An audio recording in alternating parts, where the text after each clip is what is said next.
Bom dia, pessoal. A gente está aqui para apresentar o contrato de shopping center. Vou começar introduzindo, como sempre, alguns atores. Eles apontam, ao falar do início do contrato de shopping center, eles fazem a retomada da própria evolução do comércio, sendo que alguns autores apontam que a origem do shopping center teria se dado com os grandes bazares ainda no Irã, durante a Idade Média. Isso parece ser um equívoco, porque as cláusulas especiais que regem o contrato de shopping center certamente são diferentes daquelas que regem um bazar. Ou seja, o shopping center não é só um estabelecimento, não é só você ter muitas lojas em um ambiente fechado. É também as cláusulas especiais, essenciais e acessórias que os colegas vão tratar aqui depois. Então, a maior parte da doutrina aponta o contrato de shopping center como surgido no período pós-guerra, havendo ainda uma divergência se surgiu nos Estados Unidos ou no Canadá. Alguns autores, como Gladstone Mohamed, diz que foi nos Estados Unidos, no período pós-guerra. Outro, como Márcio Hyde, diz que foi no Canadá. Do que dá para entender, mesclando essas doutrinas, é que muitas das características do shopping center que hoje se tem surgiu nos Estados Unidos e ele foi aperfeiçoado no Canadá e houve essa troca recíproca. Por exemplo, ambos os países têm um inverno rigoroso e torna-se desconfortável você visitar diversas lojas transitando na rua durante esse período. Então esse seria um modelo que deu uma característica ao shopping center de ser aquele ambiente fechado, climatizado. Outra característica foi que no pós-guerra, com o aumento com a recuperação do país, os Estados Unidos tendo uma grande expansão econômica, o poder econômico dos consumidores aumentou, possibilitando que eles tivessem mais dinheiro para gastar e que o shopping center se tornou uma necessidade porque conglobava em um só lugar diferentes produtos e serviços. Além disso, nesse mesmo período de pós-guerra, foi observada uma expansão da indústria automobilística, principalmente americana, e uma característica hoje fundamental que todo mundo observa em shopping center é amplos estacionamentos, espaços amplos para as pessoas poderem colocar seus carros particulares. Então, dentro desse contexto, surgiu um ambiente fechado, de acesso cômodo, seguro e que conglobava oferta de diferentes produtos e serviços em um só lugar. Tendo essa fórmula sido um grande sucesso, né, porque ela tanto é boa, respeitada o equilíbrio contratual, ela tanto é boa para a administradora do shopping, quanto para o lojista, quanto para o consumidor.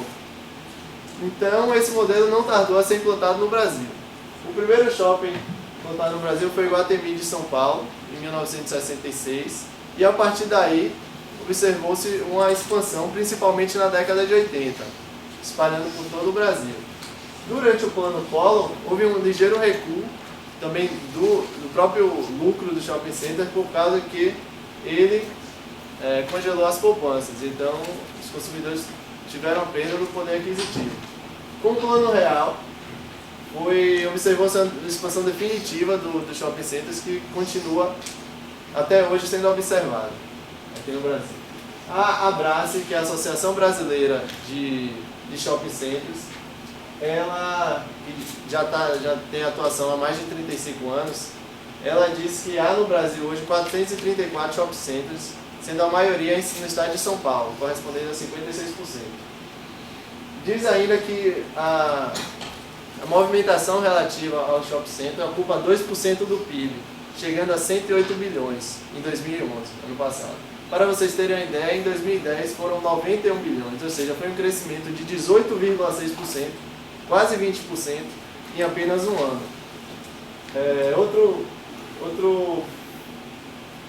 fato que corrobora com essa perspectiva de expansão dos shopping centers é que ano passado foram inaugurados 22 ao passo que esse ano é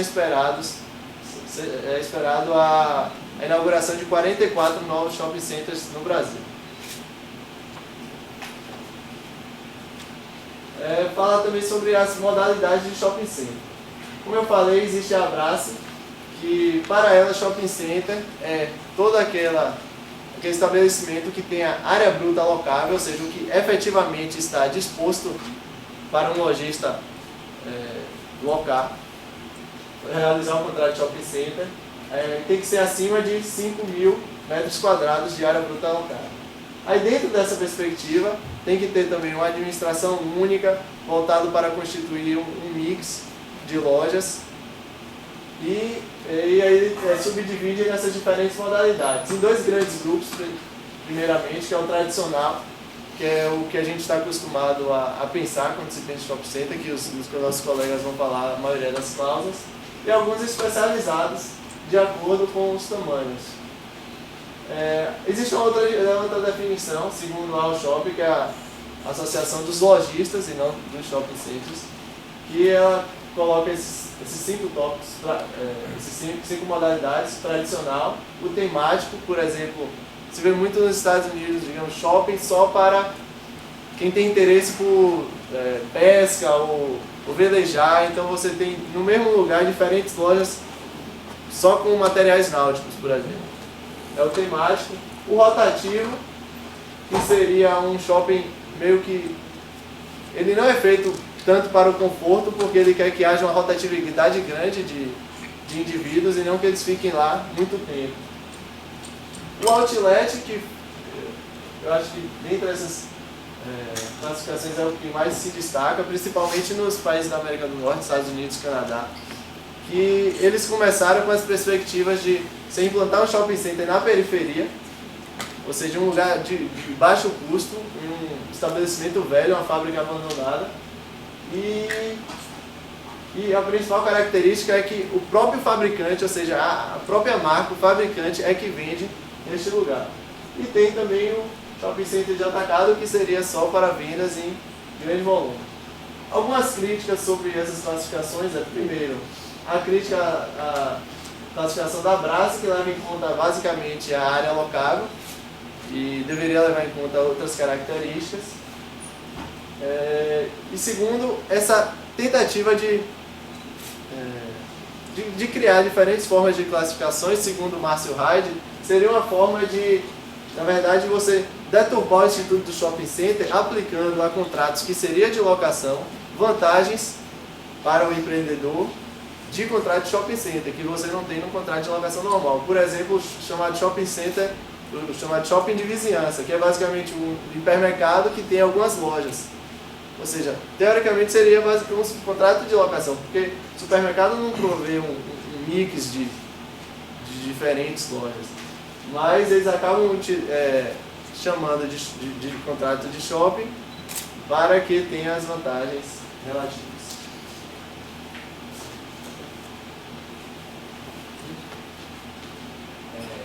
Você já falou do histórico dos shopping centers e das modalidades. Agora eu vou falar um pouco da natureza jurídica do contrato. Primeiramente, a gente tem a teoria da alocação com cláusulas especiais. E para quem acredita nesse tipo de natureza jurídica, que seria o contrato de shopping center, acredita que não seria nada mais do que a alocação, só que com algumas cláusulas que o diferenciam da alocação, que é o caso do percentual, que é o aluguel sobre o percentual do lucro do lojista, e é isso. Não seria nada mais do que um contrato de locação. Há também que acredite que o shopping center seja um contrato coligado, entre aspas, porque acredita-se que há, na verdade, uma coligação, uma junção de contratos diferentes que formam essa figura, que para quem acredita nessa teoria não forma, na verdade, um contrato, mas uma figura, uma organização comercial. E no final das contas não há uma fusão, só há somente uma junção de contratos. E a teoria contrato atípico misto, que é a teoria adotada por Orlando Gomes, que é a teoria que a gente abraça também. E no caso seria a fusão do contrato, que é justamente a contraposição da teoria do contrato coligado. É a fusão do contrato, de vários contratos, formando um contrato atípico, né? Um contrato misto, porque é a fusão dos contratos. E seria, no caso, a maioria das pessoas que acreditam nessa teoria acredita que a locação é o principal contrato da multiplicidade de contratos que formam o contrato de shopping center. Falando agora um pouco mais do contrato em si e de características marcantes desse contrato, de especificidades e as vantagens que foram citadas pelos colegas, mas não expostas, a gente vai explicar um pouquinho. A princípio, é importante ressaltar duas características do shopping center. Uma que Igor falou de passagem, assim, que é o que Caio Mário chama de organicidade do shopping center. Ou seja, não é apenas um conjunto de lojas em um lugar. O shopping center tem muitas vantagens, como o preço de estacionamento, como ele falou, algumas vantagens na cobrança do aluguel, que a gente vai ver um pouquinho mais para frente. Então, para caracterizar o shopping center, não basta ser um conjunto, não basta ser um lugar fechado com várias lojas. É mais do que isso, é um pouquinho além do conceito. E uma coisa que é mais ou menos óbvia, mas sempre bom ressaltar o óbvio, é que as partes desse contrato são lojistas e os empreendedores ou administradores do shopping center. Então, uma coisa muito interessante na tese de mestrado que eu encontrei de Minas Gerais, de Paula Vidigal, que ela fala que o lojista é o primeiro consumidor do shopping center. Ele é sempre o primeiro consumidor, que vai primeiro firmar contrato no shopping center.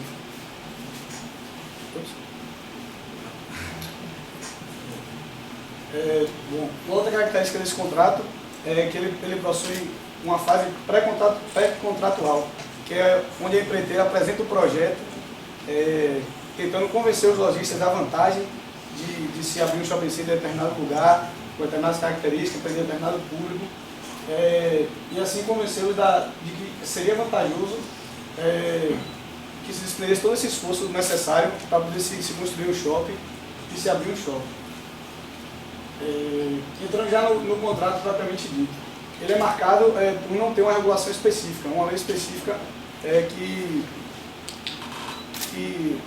uma lei com um ordenamento que trate sobre todas as questões específicas do shopping center. Então, uma característica que os autores dizem ser uma marca forte desse contrato é a grande liberdade contratual. Justamente por isso que está muito sujeito à liberalidade das partes. Porém, dois pontos são fundamentais como contrapeso a essa liberdade. Um que são os princípios gerais, que se aplicam a qualquer contrato e que seguem a lógica do sistema jurídico, como boa-fé, por exemplo. E geralmente esses contratos são contratos de adesão. Então é complicado você falar em grande liberdade quando você se trata de contratos de adesão. Então a liberdade é meio caolho, é meio perneta, né? É liberdade para quem tem o shopping, para o empreendedor, mas para o lojista não. O lojista geralmente não tem muita margem de escolha nem de barganha nesses contratos. Aqui são alguns como posso dizer, alguns estatutos internos do shopping que regulamentam a atividade, a ocupação do espaço, onde as lojas vão ficar, distância entre elas, padrão, funcionários e tudo mais, que a principal delas é a escritura declaratória de normas gerais, que agora eu vou falar depois melhor um pouquinho. E também o estatuto interno, que especifica algumas coisas que essa escritura não entra em detalhes, o estatuto interno especifica.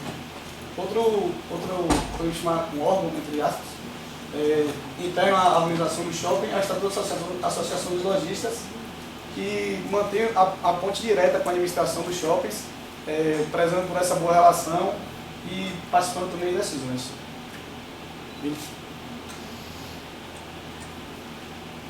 Aqui conceitos também fundamentais para estender o contrato de shopping center, que são aluguel mínimo, aluguel percentual e o poder de fiscalização que é concedido ao empreendedor. O aluguel mínimo ele se pauta na área ocupada pela loja.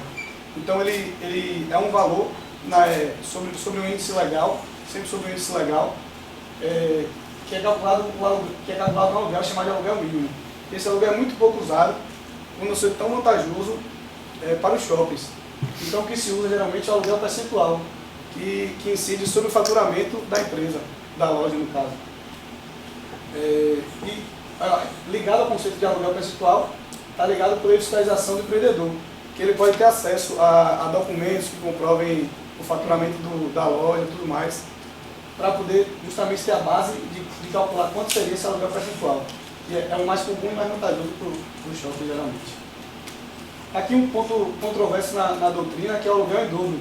E geralmente em dezembro cobra-se como se fosse um 13º aluguel, chamado por alguns doutrinadores.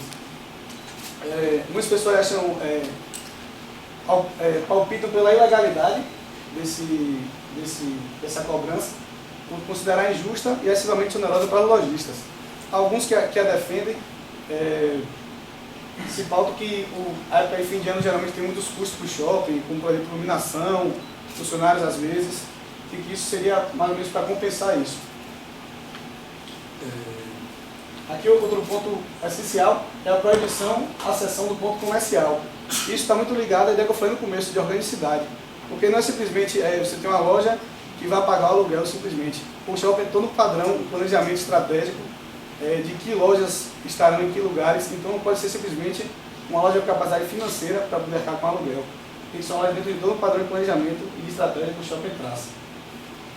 E aqui a ação renovatória também é muito importante para entender esse instituto, que em contratos feitos com duração a partir de 5 anos, o lojista tem esse direito de entrar com ação na justiça pleiteando a renovação desse contrato. Porém, esse contrato foi inferior a 5 anos, ele não tem esse direito.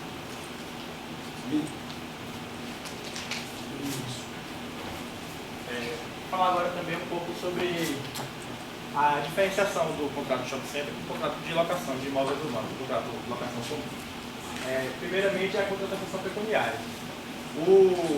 No caso da locação comum, o locatário só tem a obrigação de pagar o aluguel fixo, que pode ser renovado, que pode ser revisto na renovação do contrato somente. E já no shopping center, como o colega já falou, tem um mínimo fixo e um variável que é de acordo com o percentual do lucro que o lojista obteve durante suas vendas. E há também, como o colega já falou, o aluguel em dobro no final do ano, que é esse mínimo fixo dobra no mês de dezembro, que é quando tem mais vendas. E com relação ao locador, ele tem somente a obrigação de dar o imóvel em condições de uso para o locatário. Já o empreendedor, o administrador do shopping center, ele tem várias prerrogativas quanto ao controle do lojista, né, que é o caso do rigor na fiscalização, na auditoria que ele pode fazer, como o colega já falou, para poder fiscalizar se o lucro obtido foi aquele que o lojista declarou realmente. E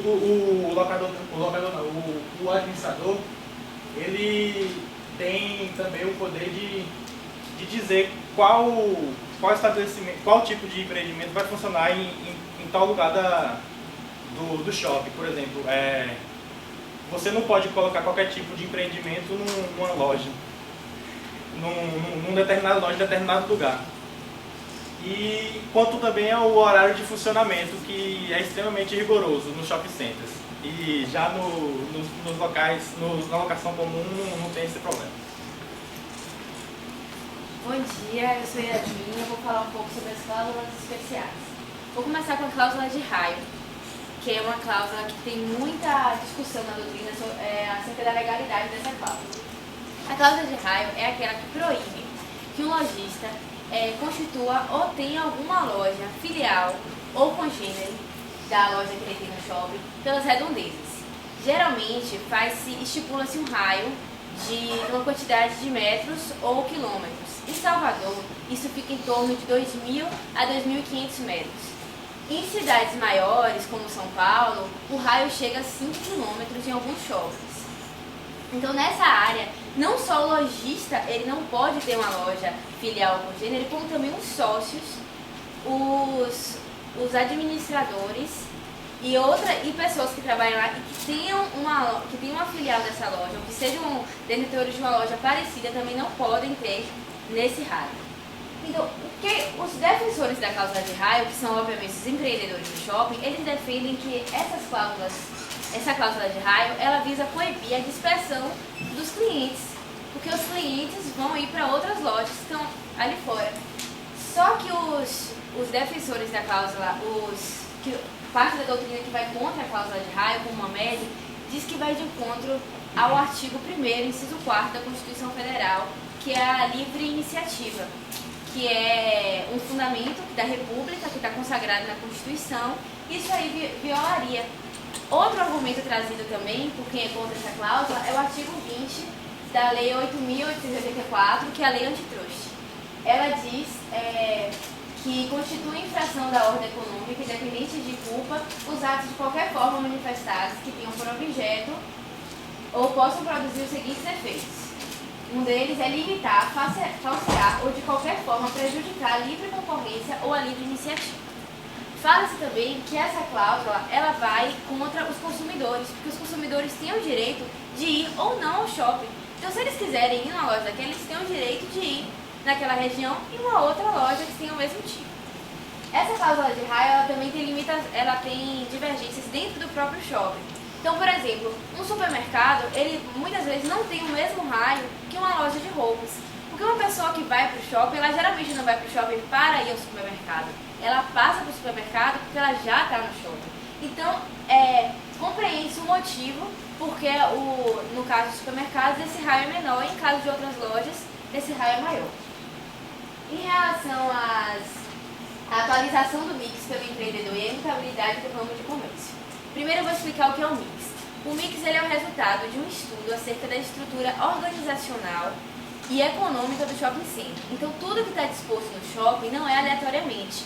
As âncoras elas ficam em cantos opostos do shopping, exatamente para que se você quiser sair da Americanas para ir para a Renner, você tem que atravessar todo o shopping. Da mesma forma, lojas que têm o mesmo objeto, lojas de sapato infantil, por exemplo, elas não ficam juntas, elas ficam separadas para que a pessoa circule no shopping. Então esse mix, o empreendedor, ele já faz o mix, ele já dispõe as lojas em seus lugares. Pergunta-se se o empreendedor pode alterar unilateralmente a loja, ou seja, uma loja que está em tal lugar, ele quer mudar para outro lugar. Ele pode fazer isso unilateralmente?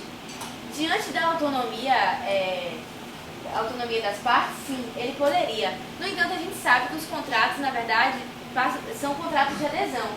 Então, a doutrina e a jurisprudência têm entendido que ele pode alterar. Mas se houver um ônus muito gravoso para o lojista que mudou de lugar na loja, ele pode pedir indenização por danos materiais. Em relação à imutabilidade do ramo de comércio, diz respeito a um lojista. Ele tem uma loja no shopping, por exemplo, de sapatos infantis, e ele quer mudar para uma loja de esportes. Ele pode fazer isso? Ele pode, mas só se estiver no anuência do empreendedor. Rubens Requião ele entende que é totalmente legal essas duas cláusulas, porque fazem parte da estrutura econômica do shopping.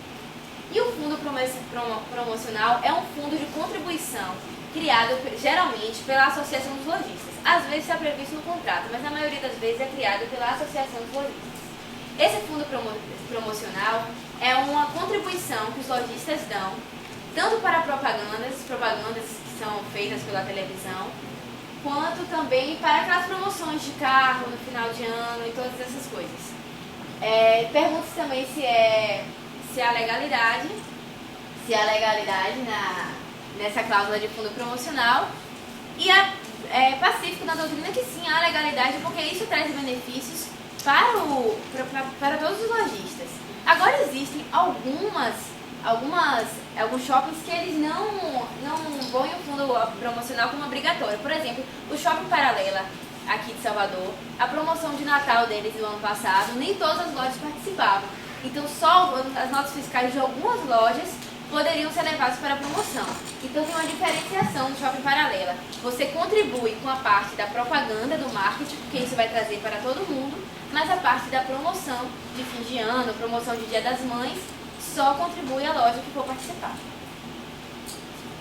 Em relação às normas gerais complementares, são as normas gerais que são feitas pelo empreendedor e elas fazem parte do contrato, mesmo não estando nele. Essas normas complementares, elas devem ser registradas, deve haver uma escritura declaratória delas. Elas devem ser registradas em tabelionato para que possa se exigir o que está ali. As cláusulas que geralmente tem como imposição, no caso de, se fosse concedida alguma regra, multa ou então até rescisão do contrato. São cláusulas mais gerais, elas variam de shopping para shopping. Depende se do porte do shopping, do público que frequenta, da cidade, da cultura do local onde está o shopping, então varia. Por exemplo, tem algumas lojas que limitam o volume do som das músicas que passam dentro das lojas. Outras, elas definem quando pode ser alterada a vitrine. Por exemplo, o shopping Barra só pode ser alterado, se eu não me engano, de 15 em 15 dias, ou uma vez por semana, que a vitrine pode ser alterada. Então são cláusulas que variam de shopping para shopping, mas que são feitas ou pela Associação dos Lojistas, ou então pelo regulamento interno feito pelo empreendedor. Isso é a maleabilidade das cláusulas complementares. A gente tinha separado alguns julgados, está em tempo ainda. Alguns julgados interessantes. O primeiro refere-se à questão do mix. Foi uma loja que ela entrou com ação pedindo contra o shopping center, dizendo que o shopping center tinha instalado uma loja âncora em tal lugar que não estava previsto antes e que a alteração do mix tinha feito ela ter perdas materiais. Se isso fosse verdade, realmente a loja teria direito à indenização, porque é dever do shopping cuidar para que o mix seja mantido. Entretanto, ficou constatado por perícia, tanto contábil quanto de especialistas engenheiros da área, que não houve essa perda material. E o segundo é exatamente nesse sentido. Foi uma loja que entrou com pedido de rescisão e indenização porque o shopping tinha alterado o mix e aí dessa vez foi de forma... o shopping realmente alterou de forma a causar prejuízos materiais à loja. O terceiro julgado eu coloquei, apesar de quem já viu a matéria de direito do consumidor entender isso de forma bem tranquila, porque alguns doutrinadores como Ladislau Carpati, ele defendia que o Código de Defesa do Consumidor era aplicável para as relações entre lojistas e empreendedor, enquanto na verdade o Código de Defesa do Consumidor deve ser utilizado para aquela pessoa que é o destinatário final fático e econômico, o que não é o caso do lojista, porque ele está utilizando aquilo para um negócio. E por último, a cláusula de raio, explicada por Yasmin, que a gente aponta que é de divergência jurisprudencial. O TJ de São Paulo, por exemplo, entende pela legalidade, com base na autonomia das partes, ao passo que o TJ da Bahia, por exemplo, decidiu que, com base na lei antitruste, no artigo citado, é ilegal a cláusula de raio.